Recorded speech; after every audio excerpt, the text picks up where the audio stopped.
Cheguei aqui no Palácio de Andin. Foi construído no final do século XX, durante um dos períodos mais delicados da história do Vietnã, que era a decadência, do Império, sobre o domínio colonial francês. Esse palácio foi encomendado pelo príncipe herdeiro, que mais tarde se tornaria o imperador Khai Dinh. Ele foi pensado em ser uma residência privada do príncipe, e ela é mais afastada da cidade imperial, justamente por um gesto, que ele queria de modernização e também afirmação do poder pessoal dele, No momento em que a monarquia vietnamita já estava tutelada pela França. Ele queria algo que não só representasse o status dele, mas também a sua admiração pela cultura ocidental. Então aqui não tem só traços vietnamitas, como também traços barrocos e da Arte Nouveau, que naquela época isso era algo completamente incomum para os palácios imperiais, E como dá pra vocês perceberem, ele era uma figura bem controversa na história do Vietnã.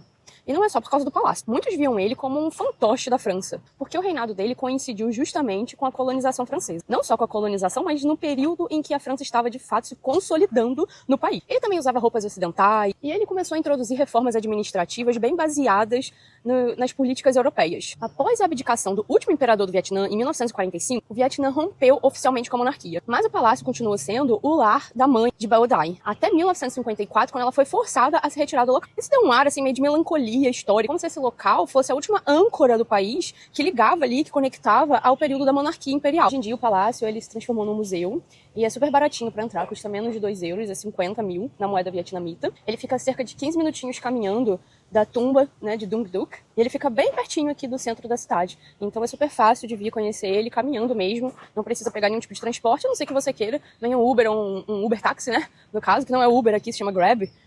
Também não vai sair nada muito caro e nem uma viagem muito longa para você fazer se você estiver hospedado aqui pelo centro. Então vamos lá dentro conhecer um pouco desse lugar.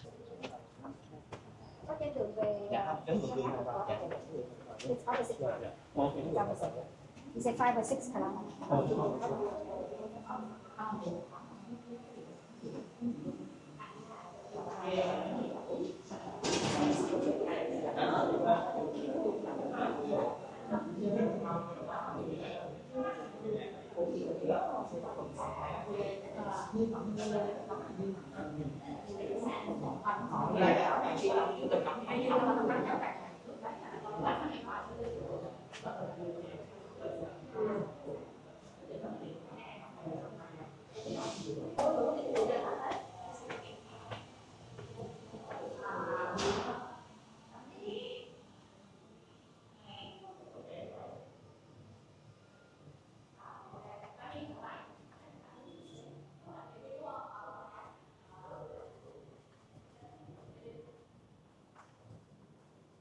Aqui por dentro tem algumas louças, tem móveis ainda da época, tudo conforme era utilizado, por eles. E também tem algumas pinturas, fotografias. É bem legal, é bem interessante. Não é muito caro, não é nada caro para entrar aqui. As pinturas da parede ainda são daquela época, então conta também um pouco da história da família, do que aconteceu aqui. Então é bem interessante. Tem aqui fora também um mini jardinzinho. Não sei se sempre foi assim, porque vendo a cerca vai até lá. E provavelmente era bem maior. Mas isso foi o que restou.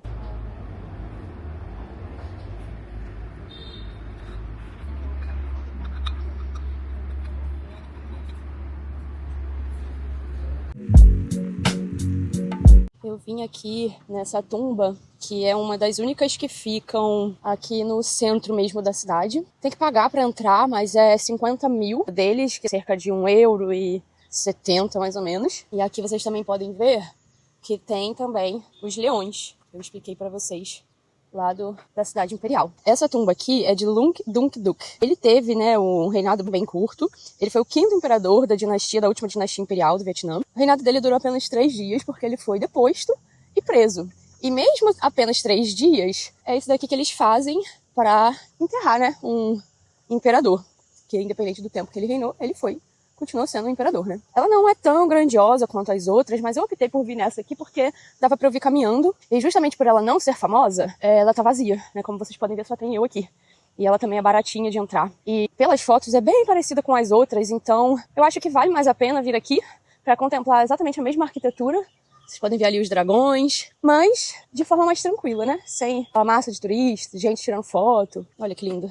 Muito quente. Vamos entender então, né? A história dele. Então, o imperador Duque, ele teve uma reputação não muito boa. Mas não foi exatamente algo que ele fez, e sim as pessoas em que ele incomodou. Ele se tornou imperador logo após a morte do imperador anterior, que foi um dos mais importantes da dinastia. O que acontece é que a corte imperial ela era dominada por regentes poderosos e eunucos influentes, né? E eles esperavam que esse imperador fosse mais maleável, obediente às ordens deles. Então, assim, como em toda a realeza, né?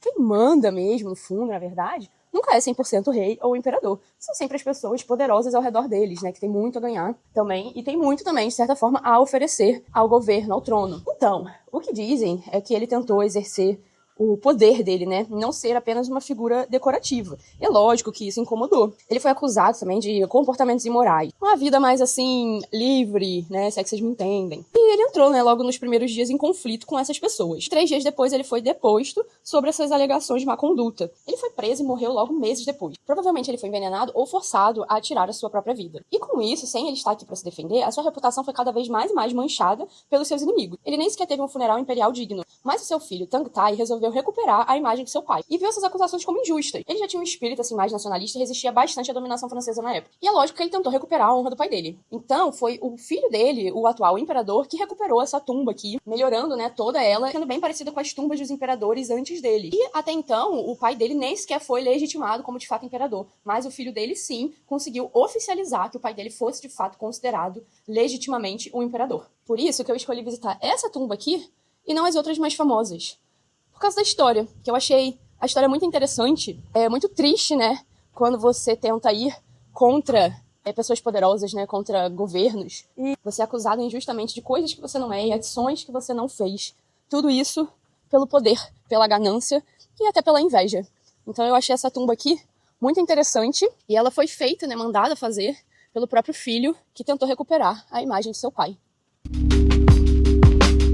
Gente, eu peço desculpas, na hora que eu tava gravando, eu cometi um pequeno vacilo. Eu não prestei atenção que o microfone da câmera não estava conectado na câmera, e sim no meu celular, no Bluetooth do celular. Então, essa parte do vídeo ficou sem áudio. Mas é claro que eu tô aqui gravando por cima para poder explicar para vocês o que é essa parte da cidade, que eu achei muito interessante. Essa parte aqui da cidade é a parte mais movimentada, e essa aqui é a parte noturna da cidade, mas é claro que ela também funciona durante o dia, como vocês podem ver, né? A parte mais movimentada, assim, e também mais moderna, é onde tem os bares, restaurantes, onde acontece a vida noturna da cidade, onde vocês vão encontrar também discotecas, boates, enfim. E aqui, normalmente, as ruas à noite ficam sempre fechadas.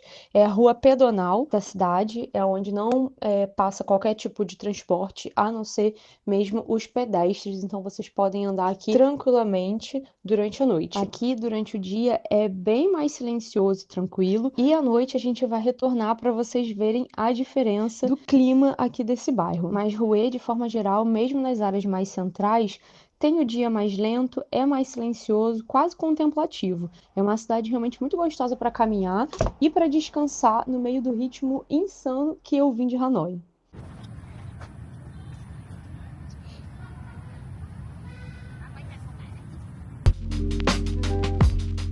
Eu conheci aqui a Vila dos Incensos, que existe há mais de 700 anos. Você pode participar de workshops para poder fazer os seus próprios incensos. Bem bonito.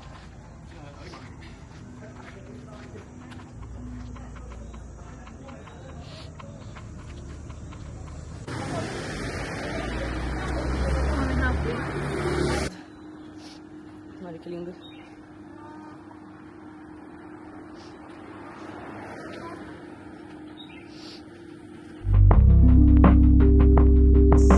Que não ia vir em nenhuma outra tumba, né? Mas eu tava aqui na Vila de Incenso e eu vi no Google Maps que essa tumba aqui, ela era bem pertinho. Deu 8 minutos caminhando. Eu falei, vou lá ver. Achei cara. Deixa eu ver aqui quanto que dá esse valor em euro. 5 euros pra entrar. Achei cara porque as outras é tudo 50 euros. Mas essa daqui, ela é a maior que tem. E é considerada também a mais bonita. Ela tem uma história interessante, né? Ela é associada ao imperador que passou mais tempo no trono, mas ele era um cara, assim, complexo, né? aos olhos da sociedade. Mas por que ele era complexo? Bem, ele era um cara mais voltado, assim, pro intelectual, muito mais do que pro político. Então ele escreveu vários livros, ele era muito inteligente, ele era muito voltado a esse campo da literatura, da arte. E na época, parte do país, o sul do país, já estava sendo tomado, né, pelos franceses. E ele acabou tendo meio que ser obrigado a assinar ali alguns acordos que cediam território para a França. Isso não foi nada bem visto, né, causou várias revoluções internas dentro do país, não foi nada bem visto, né, pela população nem pelos grupos religiosos. Mas mesmo assim, não é como se ele tivesse muita escolha naquela época, porque ele estava meio que tentando evitar uma guerra, né, e as pessoas começavam a questionar se ele estava realmente sendo apto, né, a governar o país, a defender o país, ou se ele era mais um escritor, né, um artista, do que de fato uma figura política. Enfim, de qualquer forma, ele conseguiu manter, né, o seu reinado e concluiu o seu reinado mesmo perdendo parte do território francês. E ele mandou construir esse lugar aqui, vou mostrar pra vocês, que é o mausoléu dele, né? Tumba, como chamam. Enquanto ele ainda estava vivo. E esse era o lugar que ele vinha para poder se inspirar. Vou subir ali. E até tomar suas decisões políticas. Mas aqui era mais um local de refúgio para ele. Quando ele de fato faleceu, os servos dele, né, cerca de 200 servos que enterraram o corpo dele, foram assassinados, digamos assim, ou dizem que, na verdade, tinham tratado entre ele e esses servos, que após o enterro dele, eles iriam tirar sua própria vida, para poder manter em sigilo total aonde de fato o imperador estava, né, enterrado, porque ele mandou construir isso aqui para ser a sua tumba, seu mausoléu, mas dizem a lenda, não se sabe verdadeiramente onde o corpo dele está. É curioso, né? Fora isso, é a maior tumba aqui da cidade, a maior tumba dos imperadores. E a mais bonita também. Tá ali alguns locais em reforma. Realmente é muito bonito. A história é muito interessante. Apesar de ser bem distante da cidade, né?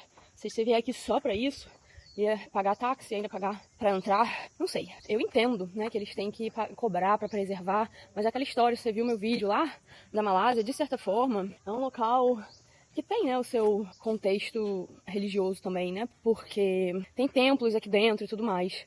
Então, assim, cobrar um valor simbólico ainda vai lá, né, que nem os outros 50 mil, agora esse aqui tá cobrando 3 vezes mais. Enfim, é algo que eu não concordo. Eu realmente não concordo, mas eu resolvi pagar pra ver, né, porque, enfim, já tava aqui mesmo, né, queria entender, queria conhecer, mas quando eu cheguei eu vi o valor, fiquei um pouco chocada. Mas tudo bem, né, não é pelo valor, entendeu, é pelo que tem por trás. Mas, enfim, isso também não vem ao caso. Vamos lá conhecer. A verdade mesmo é que essa questão dos corpos, né, estarem ou não de fato nessas tumbas, é que a maioria deles não tá. Não é só esse daqui não, mas a maioria deles mantinha segredo em relação a onde o corpo de fato estava enterrado. Primeiro porque eles tinham medo, né, das tumbas serem saqueadas. Porque junto com o corpo, também colocavam, né, joias e itens preciosos. Então eles não queriam que a tumba fosse saqueada. E, fora isso, como eu disse, né, nem todos os imperadores eram amados por todos, então eles também tinham medo da vingança, né, de que fosse invadido e profanasse, né, os corpos por questões de vingança. Então, realmente essas tumbas, elas são muito mais simbólicas do que, de fato, o local de descanso eterno dos imperadores.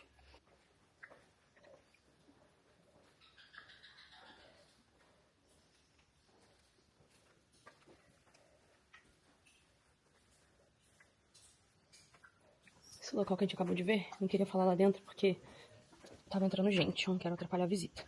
Mas esse local, ele foi mandado construir pelo príncipe e é uma eulogia à rainha mãe. Uma eulogia, mas um local de homenagem, né? Ela foi a rainha mãe que viveu mais anos, ela morreu em 1901, com 91 anos. Interessante. Tá, mas depois de tanto tempo que passou, não há curiosidade ou arqueólogos que queiram investigar, escavar e saber, de fato, descobrir onde está o corpo desses imperadores? Sim, há muitos. Mas, infelizmente, eles encontram várias barreiras, né? Primeiro que o povo é completamente contra, porque, para eles, escavar um túmulo, mexer em um corpo, não é uma questão histórica, cultural, educacional. Para eles é uma profanação, né? Então, assim, eles levam muito a sério. Então, é uma barreira muito grande, porque causaria, assim, uma grande revolta na população.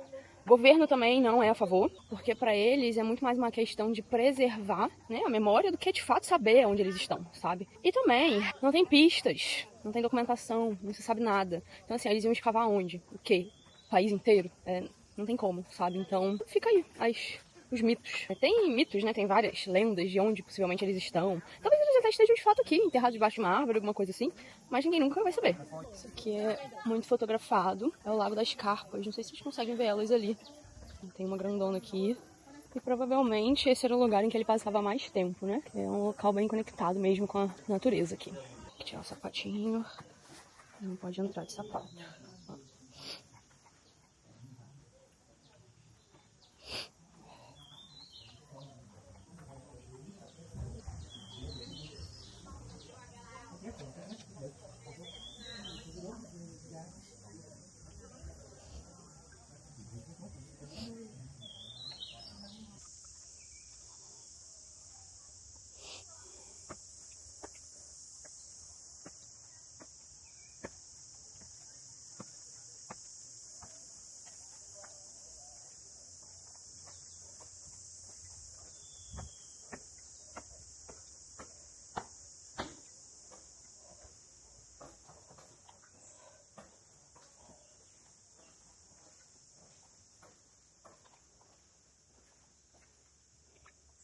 É bem grande mesmo, gente. Eu não dei nem metade ainda. Tem bastante coisa ainda pro outro lado. Tem vários santuários, como que vocês viram agora, espalhados por aqui. Tem uns pontos ainda bem destruídos, não dá pra saber o que que era. Vários portões.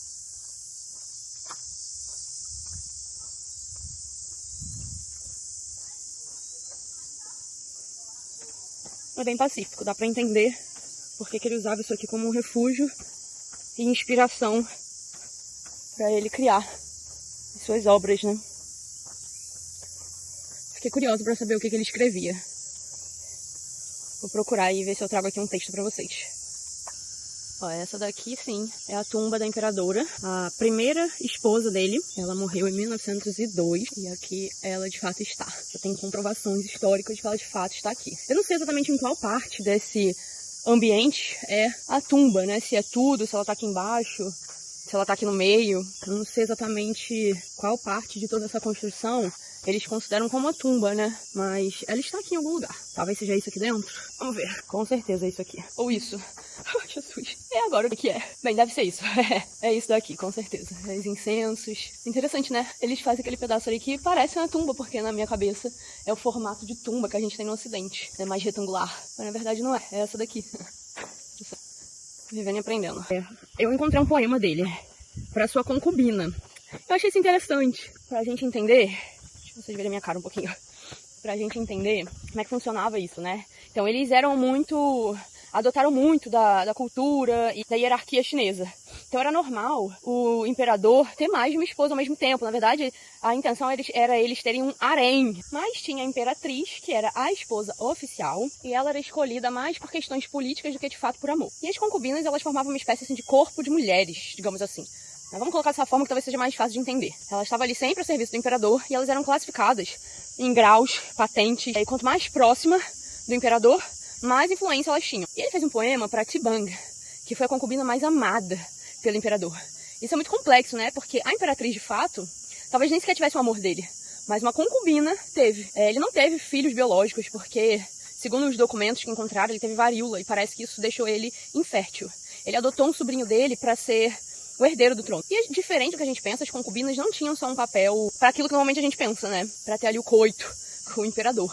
Não era só isso. Elas tinham também um papel cultural. Muitas delas sabiam, né, música, poesia, até caligrafia. Elas tinham também um papel cerimonial, né, participavam ali dos eventos da corte. E até políticos, porque algumas famílias colocavam suas filhas para serem concubinas, justamente para ficarem mais próximas ali do poder, saber o que estava rolando ali dentro da corte. Elas viviam dentro do harém. E sim, harém é o nome do local onde as concubinas vivem. Fica ali dentro do palácio ou do terreno próximo do palácio, mas é um local especificamente para as concubinas viverem. Apesar disso tudo, elas meio que viviam de certa forma isoladas, né? Porque aos olhos da sociedade, apesar delas terem ali a sua importância cultural e política e tudo mais, não era assim muito bem vista. Elas eram vistas mais como as mulheres de companhia, né, do imperador. E elas também eram muito supervisionadas, elas não tinham liberdade, elas não podiam sair do palácio, não podiam fazer nada. Então, assim, a vigilância sobre elas era muito grande. Então, elas eram praticamente prisioneiras, se a gente for parar pra pensar, né? Então, eu encontrei aqui um poema, eu tentei traduzir, então pode ser que a tradução não esteja, assim, mais perfeitamente correta. Mas, Segundo uma tradução adaptada, ele escreveu: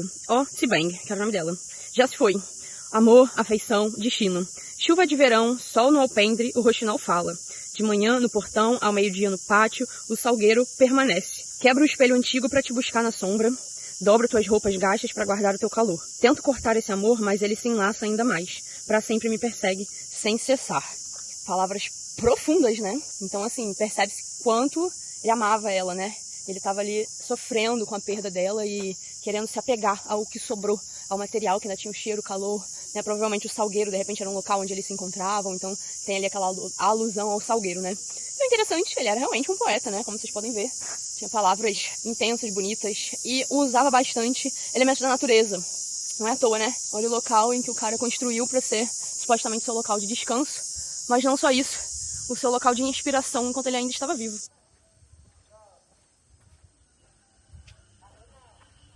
Tava quase cometendo o mesmo erro de novo. O microfone tava conectando no meu celular, não tava conectando na câmera. Mas, enfim, como eu estava falando, eu vou voltar aqui quando tiver ainda mais de noite mesmo, bem escuro, para poder ver o efeito desse pedaço aqui, que é uma plataforma de madeira, né? Então, um circuitozinho que eles criaram. Inclusive, foi criado pela Coreia do Sul. E eu tô indo agora lá na rua noturna, como é conhecido, né? Que é a rua da vida noturna mesmo. Tem bastante restaurante, bar, etc. Então, eu vou ver lá qual é a vibe. Então, vocês podem ver o pessoal aqui é bem ativo, né? Todo mundo fazendo exercício, caminhada, correndo. Aqui que eu falei, não que foi feito pela Coreia do Sul, mas foi patrocinado pela Coreia do Sul. Esse pedaço aqui que para as pessoas caminharem. A qualidade de uma vida calma, né? Pessoal praticando, acho que Feng Shui aqui na praça. Ai, que maravilha. Final da tarde, plena sexta-feira, ao entardecer. Assim, já tá cedo, acabou de escurecer, a rua acabou de abrir. Vocês podem ver bar, restaurante, tal. Restaurante de tudo aqui, indiano, japonês. É bem molhado assim, por alto, né, dos meninos, como alguns coisas. Eu achei um pouquinho mais caro, assim, né? Já não se esperar, mas tá um pouquinho fora do orçamento normal da cidade.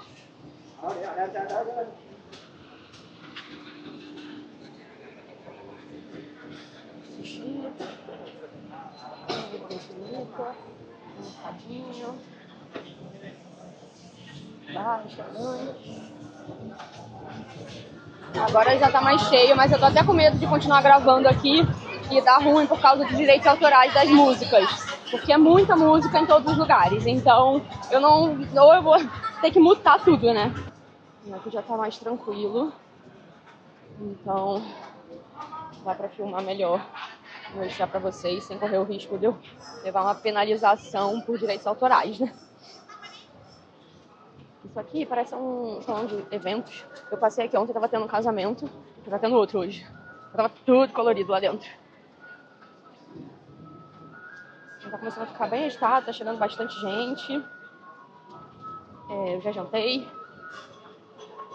E agora eu vou indo pro meu hotel.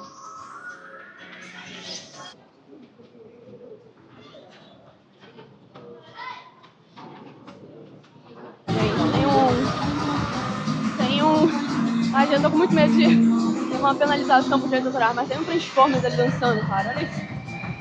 Ai, meu Deus. Vou até parar de filmar, mas olha que loucura que tá trânsito agora aqui. Tá parecendo Hanoi. Ah, como eles atravessam, levantando a mãozinha, tá vendo? Tem que ser nesse pique pra atravessar. Eu voltei aqui agora do Rio. Vamos caminhar aqui junto pra ver. Ó, aqui os parquinhos, né, de dragão. Estão bem movimentados agora. Eu não consigo gravar sem me abordar.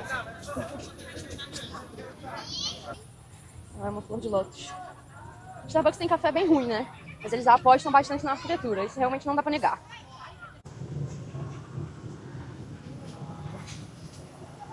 Até o final dessa viagem, eu vou ser a Mônica de Friends nas Bahamas. Porque meu cabelo... Olha isso. Eu só tive sair de cabelo preso, cara. Eu saio de cabelo solto, bonitinho. Passa assim 10 minutos, ele já tá parecendo um leão, cara. Vou usar essa música melancólica aqui pra falar, de fundo. Que essa é a minha última noite aqui nessa cidade, né? Tô indo amanhã pegar o ônibus pra minha próxima e última cidade do Vietnã. E eu já tô assim, muito triste, cara. Muito triste de ir embora, de verdade. Porque eu gostei muito, muito, muito do Vietnã. Muito mesmo. Eu tô assim, muito impressionada com o povo, com a estrutura do país, das cidades que eu vou, sabe? Nossa, eu não imaginava. Eu fui realmente surpreendida. E só um exemplo, né? De uma coisa que eu nunca vi acontecer. E olha que eu já viajo há algum tempo. Eu comprei o trem. Eu comprei o ônibus, a passagem de ônibus, pra eu ir amanhã, né? Dessa cidade pra outra cidade. O meu ônibus é só amanhã. Estamos hoje, à noite. E à tarde eles me mandaram uma mensagem falando: oi, aqui é da companhia de ônibus. Aí eu fiquei tipo, companhia de ônibus? Como assim? Eles, não, é só pra avisar que a gente amanhã vai atrasar 30 minutos. Então o horário mudou de 1h30 para as 2 horas. Então é só pra te avisar pra você não chegar e não ficar muito tempo esperando. Aí eles mandaram, confirmaram a minha passagem, confirmaram o horário, confirmaram o endereço, mandaram o link no Google Maps, pediram desculpa. Eu assim, nossa, tá bom, muito obrigado por me avisar, né?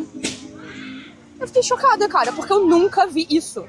Eu nunca vi isso, uma companhia de ônibus entrar em contato porque o ônibus vai atrasar. Então assim, enfim, gente, eu não sei, é um país que tá sendo muito especial pra mim e cresceu muito no meu coração, então é isso, vai ser muito triste ir embora, mas tudo bem, vou embora pra outros horizontes, né? E é isso, vamos continuar, vamos nos despedir aqui de Hue, no Vietnã. Nossos últimos momentos juntos aqui. Ó, voltei aqui, a passarela iluminada. Tendo bastante música ao vivo aqui. Espero que isso não me prejudique, mas acredito que não, porque são pessoas cantando, né? Não são as músicas originais. Então, bem cheio aqui, a galera tudo assistindo. Eu amo artista de rua, amo, era uma coisa que eu amava fazer quando eu morava no Porto. Era parar pra assistir, então amo. A vibe é muito gostosa.